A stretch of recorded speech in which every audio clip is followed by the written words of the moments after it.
Frank thinks Mac is a serial killer and is going to torture him with a chainsaw. Why is that unreasonable? So we get the welcome return of Carmen. I love the joke of a cis woman, Brittany Daniel, playing a trans woman. It wonderfully forwards its point. We should respect how people want to be identified. Alright there, Jeffrey Tambor. And Mac's vulnerability around her, being such a tough guy and all. McElhenney has regrets about the T-word and the crotch close-ups and has apologised. The trans community has a positive response to Carmen. This ranges from her contrast with the disgust of the gang, who've done far worse than use slurs. There's some criticism of Carmen's incorrect language around removal of genitalia and her manipulation of Mac's vanity, but she's beloved as a good person who'll call him on his BS. I love refinding little details I missed. Charlie is in suit and tie for the stealthy research. Can only mean he's in lawyer mode here. Staking out Mac, there's time for Charlie to pose for a photo. I love how Dennis in his staking out has brought the necessary thermal wear. In Dennis's criticism of Dee's male-like qualities, I see subtext of the heightened risk the trans community face from violent crime. Marcus Harris as Pepperjack gives one of the shortest appearances of the most memorable character for some years. He's an insistent man who owns what he sees. Down at Fraggle Crack Rock, Dennis and Dee think about the thoughts of a serial killer.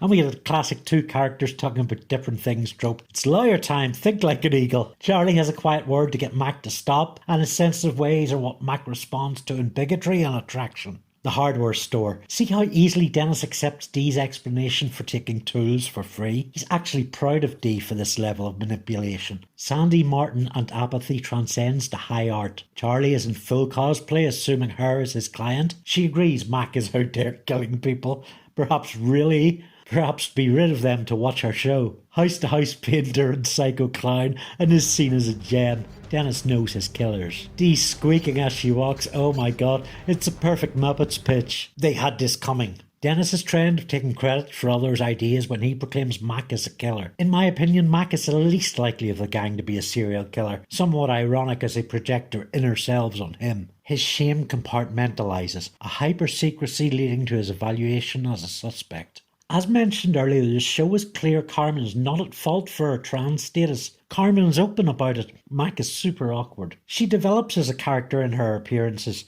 here dumping Mac's worthless ass. Mac's line, right? Look, it's not like I'm ashamed of you. I'm ashamed of myself. Is clever writing. Mac goes to see his lawyer, whose home looks tidier with more papers than usual. To catch a predator. Frank is demented. He plans a beautiful dance with a chainsaw. I've seen enough of the parodied show to appreciate Dennis's reconstruction of the mise-en-scene. Oh god, the cookies, the cookies. Not so young and attractive, is she? That's a coffee spitter of a line. Charlie is a crazy person, and it's a helpful way for him to vent. He's just won his first case. Bill Chott as Gary is fine. There's interesting theories about Gary, that he'd risk leaving Dee the keys because he wanted her in his flat to make her a victim, or that she had the keys as he was collecting these heads as gifts for her. This is a great episode, plots full of variety, external locations putting colour on the screen, and plenty of character exposition. Thank you, Sonny, for being here. Don't forget to like, subscribe and check out our patrons, Farset Labs.